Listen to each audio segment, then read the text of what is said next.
প্রিয় দর্শক, আমার মনে হয় গতকাল দুটো ভাইরাল ভিডিও আপনাদের নজরে এসেছে। একটি তো মহা ভাইরাল, সেটি হচ্ছে তারেক রহমান বলছে 1979 সালে মাওলানা ভাসানী জিয়াউর রহমানের হাতে, নিজের হাতে ধানের শীষ প্রতীকটা উঠিয়ে দিয়েছিলেন 1979-এর ইলেকশনে। সবাই এটা নিয়ে হাসাহাসি করেছে যে মাওলানা ভাসানী মারা গেছেন 1976 সালের 17ই নভেম্বর, ইলেকশন হয়েছে 1979 সালে।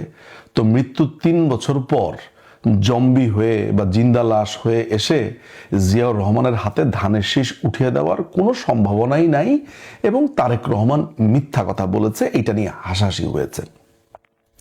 আরেকটা ভিডিও যেটা হয়েছে সেটা হচ্ছে যে বিএনপির এক যুব দলের এক কর্মী নয়ন, সম্ভবত তার নাম, নয়ন বলছে মুক্তিযুদ্ধের সময় বিএনপি মুক্তিযুদ্ধের পক্ষেই অবস্থান করছিল। হাসাহাসি যেই কারণে হচ্ছে যে মুক্তিযুদ্ধের সময় তো বিএনপি দলটাই ছিল না, কারণ বিএনপি দলটা হয় 1978 সালের খুব সম্ভবত সেপ্টেম্বরের 1 তারিখে।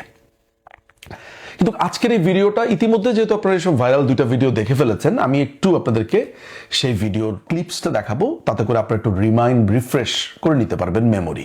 একটু ভিডিওটা দেখে নেন। এই মাওলানা ভাসানীর প্রতীক ছিল কিন্তু ধারে 79 সালে নির্বাচনের সময় আসলো, সেই সময় মাওলানা ভাসানী শহীদ রাষ্ট্রপতি জিয়াউর রহমানকে বললেন, তোমার হাতে ধানের শীষ তুলে দিলাম। পাকিস্তানের সময় আমাদের দল বিএনপি মুক্তিযুদ্ধের পক্ষ নিয়েছিল। ভিডিওটা আপনারা দেখলেন, কিন্তু আমি কিন্তু তারেক রহমান এই যে 3 বছর পরের আগের মিথ্যা কথা বলেছে মাওলানা ভাসানীকে নিয়ে, আমি ওই জায়গাতে আসতে চাই না। ইতিমধ্যে তাকে নিয়ে মিম চলছে, ফান চলছে। আমি আপনাদেরকে যেটা দেখাতে চাই, বলতে চাই, সেটা হচ্ছে এক্স্যাক্টলি এইভাবে, this is the way Tarique Rahman ইতিহাসকে ডিস্টর্ট করে, বিএনপি ইতিহাসকে ডিস্টর্ট করে। আপনারা এখন ধুম করে জানতে পারলেন বলেই আসলে ওকে ধরতে পারলেন যে মাওলানা ভাসানী তো মারা গেছে 1976 সালে। একইভাবে এই যে স্বাধীনতার ঘোষণা, প্রথম রাষ্ট্রপতি, ঠিক একইভাবে এই ছেলেদের, বাচ্চাদের মগজ ধোলাই করেছে। বাচ্চারা এতদিন কেন কনফিউজ হয়ে গেছে, প্রজন্ম কেন কনফিউজ হয়ে গেছে? কারণ এতদিন পর্যন্ত স্বাধীনতার অবদানের কথা যখনই বলছে তখন তো জিয়াউর রহমান বেঁচে ছিল, ফলে আপনারা বুঝতে পারছিলেন না আসলে ঘটনাটা কি। এখন যেহেতু মাওলানা ভাসানী মারা গেছে, জিয়াউর রহমানের ইলেকশনের 1979 ইলেকশনের 3 বছর আগে যেহেতু মাওলানা ভাসানী মারা গেছে, তাই আপনারা চট করে ধরে ফেললেন। কারণ একজন মিথ্যুক যখন বারবার মিথ্যা বলতে থাকে, সে ওই মিথ্যা বলার লাইসেন্সটা পেয়ে বা মজা পেয়ে যাওয়ার ফলে এমন সময় এমন একটা মিথ্যা কথা বলে যেটা আর রিকভার করতে পারে না। ফলে আমি শুধু আপনাদেরকে এই জিনিসটা দেখানোর জন্য ভিডিওটা করছি, ঠিক এই পদ্ধতিতে এরা বারবার মিথ্যা কথা বলে একটা অসম্ভব একটা ঘটনাকে তারা সত্যিতে পরিণত করতে চায়। আজকে থেকে 5 প্রজন্ম পরে এই মিথ্যাটা যদি ওরা ক্রমাগত বলতে থাকে, 5 প্রজন্ম পরে ওই প্রজন্ম হয়তো বা বিশ্বাসই করবে না যে মাওলানা ভাসানী 1976 সালে মারা গেছে। তারা বলবে, না আমাদের কাছে অমুক পত্রিকার প্রমাণ আছে, তমুক পত্রিকার প্রমাণ আছে, এই যে দেখেন টিভি রিপোর্ট আছে, আসলে মাওলানা ভাসানী মারা গেছে হচ্ছে 1979 সালের বা 1980 সালে। সো এটাই আমি দেখাবো, এটাই আমি বলবো যে এরা ইতিহাসকে প্রথমে চাপ দেয়, ধরে মিথ্যা কথা বলে, তারপর এটা বারবার বলতে থাকে।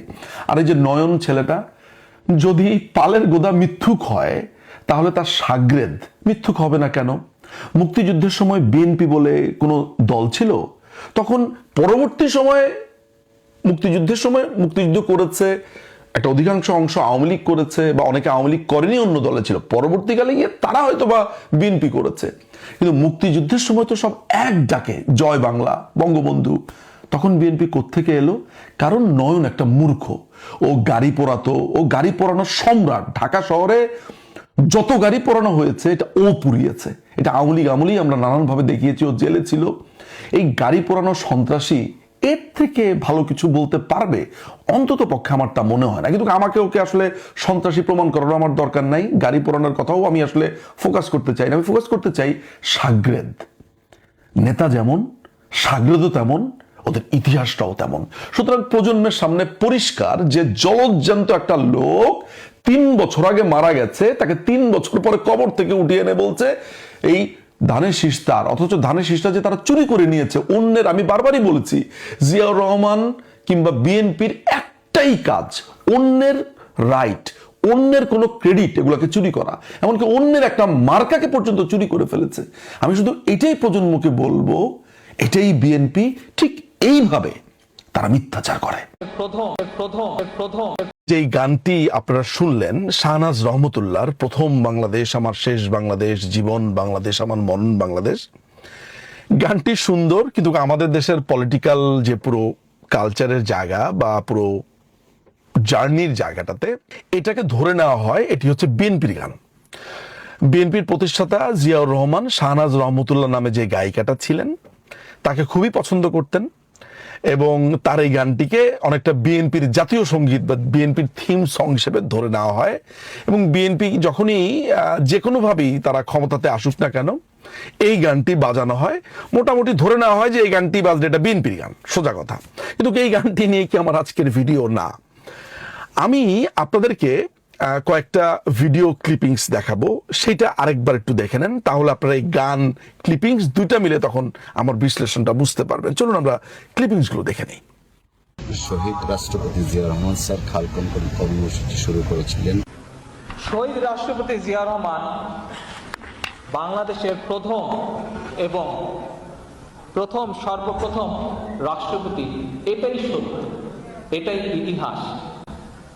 উনি 1971 সালের মার্চ মাসে স্বাধীনতার ঘোষণা দিয়েছিলেন।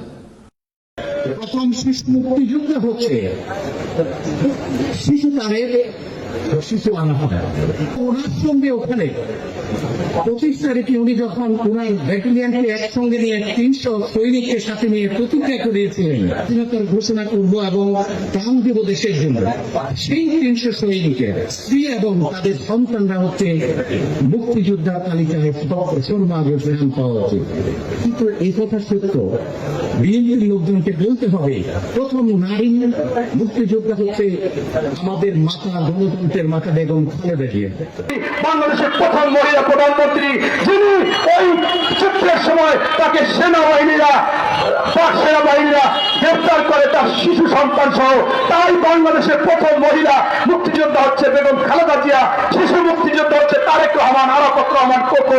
বাংলাদেশের প্রথম নারী মুক্তিযোদ্ধা, আমাদের বাংলাদেশের অবিসংবাদিত নেত্রী, বাংলাদেশের গণতন্ত্রের আজন্ম যোদ্ধা, বাংলাদেশের 1 নম্বর প্রথম নারী মুক্তিযোদ্ধা, তাদের সুযোগ্য সন্তান আমাদের মাননীয় প্রধানমন্ত্রী জনাব তারেক রহমান।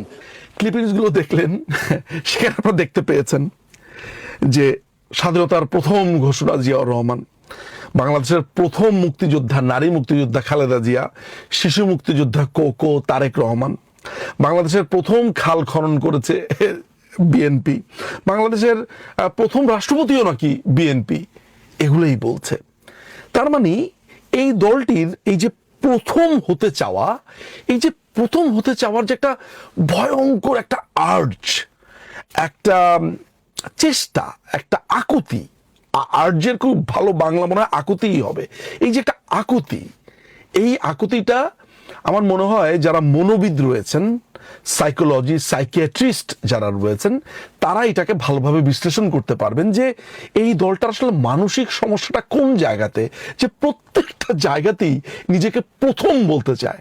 তারা এটা প্রথমবারে করেছে, অর্থাৎ ক্রেডিট নিতে চায়, কপিরাইট চুরি করতে চায়। ধরা যাক কেউ একটা কাজ করেছে, সে পুরো কাজটাকে কপিরাইট চুরি করে বলবে আমরাই করেছি, আমি সবার আগে রিভোল্ট বলেছি, আমি সবার আগে প্রতিবাদ করেছি। মুক্তিযুদ্ধে নাকি সবার আগে রিভোল্ট করেছে জিয়াউর রহমান, মুক্তিযুদ্ধ নাকি সবার আগে ঘোষণা দিয়েছে জিয়াউর রহমান, সবার আগে নাকি স্বাধীনতার স্বপ্ন দেখেছে জিয়াউর রহমান, সবার আগে নাকি খাল খনন করেছে জিয়াউর রহমান, সবার আগে নাকি যুদ্ধ করেছে খালেদা জিয়া, শিশু যোদ্ধা নাকি সবার আগে ছিল হচ্ছে তারেক রহমান আর কোকো রহমান বা আরাফাত কোকো। এই যে একটা প্রথম হবার যে একটা হীনমন্য চেষ্টা, হীনমন্যতা, এটা মানসিক হীনমন্যতা। তার মানে হচ্ছে যে আমরা আমাদের ছোটবেলাতে দেখেছি যে আমাদের মধ্যে যেসব ছেলেরা ছিল, মেয়েরা ছিল, বা আমাদের পুরো সার্কেলটার মধ্যে যেই ছেলে মেয়েগুলো হীনমন্যতায় ভুগত, তারা তাদের অনেক অতীতের গর্ব করতো। আমার দাদা অমুক ছিল, আমার দাদা প্রথমবারের মতো অমুক জায়গাতে গেছে, আমার বাবার অমুক ছিল। আমি এমন দেখেছি যে কোনো একটা কারো একটা গাড়ি দেখে বলতো এই গাড়ি তো এই থেকে ভালো গাড়ি তো প্রথমে আমার চাচা ব্যবহার করতো, আমার চাচার মামার কাকার খালুর মামা অমুক গাড়ি ব্যবহার করতো, এই শার্ট এই ব্র্যান্ড তো অমুক আমার প্রথমবারের মতো পড়ে। যেরকম আমরা আমাদের বন্ধু বান্ধব সার্কেলে আমরা দেখে এসেছি যে কোনো কিছু নিয়ে একবারে খুবই ধরা যাক যে আলোচনা করারই দরকার নাই এরকম বিষয় নিয়েও দেখা যাচ্ছে যে আমাদের ভিতরে কিছু বন্ধু বান্ধব এই ধরনের হীনমন্যতায় ভুগত। তারা বলতো এটা তো আমার দাদা করতো, মামা করতো, কাকা করতো, খালা করতো। এটা একটা মানসিক সমস্যা। বিএনপির দলটা একটা যে মানসিক রোগী। হঠাৎ করে আমার এই গানটা যখন আমি ইউটিউবে কিভাবে যেন ওটা ট্রেন্ডে আসলো, দিলাম, তখন আমার মনে হলো যে ভেরি ইন্টারেস্টিং। তো জিয়াউর রহমানও ঠিক এই প্রথম শব্দটার প্রতি তার একদম ভয়ানক রকমের একটা দুর্বলতা ছিল। তার দল, তার ছেলে, তার অনুসারী সবারই ওই একই সমস্যা। মনে হয় একটা দল সম্মিলিতভাবে এবং একত্রিতভাবে মানসিক রোগে ভুগছে। তাদের সমস্ত কিছুতে প্রথম হতে হবে, অথচ তারা কোনো কিছুতেই প্রথম না। আচ্ছা, মানুষজন যে তাদেরকে নিয়ে হাসাহাসি করে, এই যে যখন বলে আমার বাবা প্রথম রাষ্ট্রপতি, ওরা মনে করে যে এটা প্রতিষ্ঠা পেয়ে গেল, প্রতিষ্ঠা পেয়ে গেল। কিন্তু মানুষজন যে প্রচন্ড হাসাহাসি করে, এই যে নিজেদেরকে প্রথম স্বাধীনতার ঘোষক বলে, প্রথম নারী মুক্তিযোদ্ধা বলে, অথচ খালেদা জিয়া সেই সময়টাতে ক্যান্টনমেন্টে তিনি ছিলেন, তারেক রহমানও ছিল, মাঝরাতে আটক ছিল। এই যে একটা ইতিহাস সবাই জানে, এইটাকে যে প্রচন্ড প্রবলভাবে হীনমন্যতায় ভোগা, এই জিনিসটা মানুষের সামনে আসে এবং মানুষ হাসাহাসি করে। ফলে আমার কাছে মনে হলো যে আপনাদেরকে একটু জিনিসটা দেখাই, এই যে সব কিছুতে প্রথম হওয়ার ইচ্ছা, অথচ তিনি প্রথম না। এই হীনমন্যতা বিএনপির কেন? এটা সাধারণ মানুষের কাছে আমার একটা প্রশ্ন। এই প্রশ্ন আমি রেখে গেলাম। প্রথম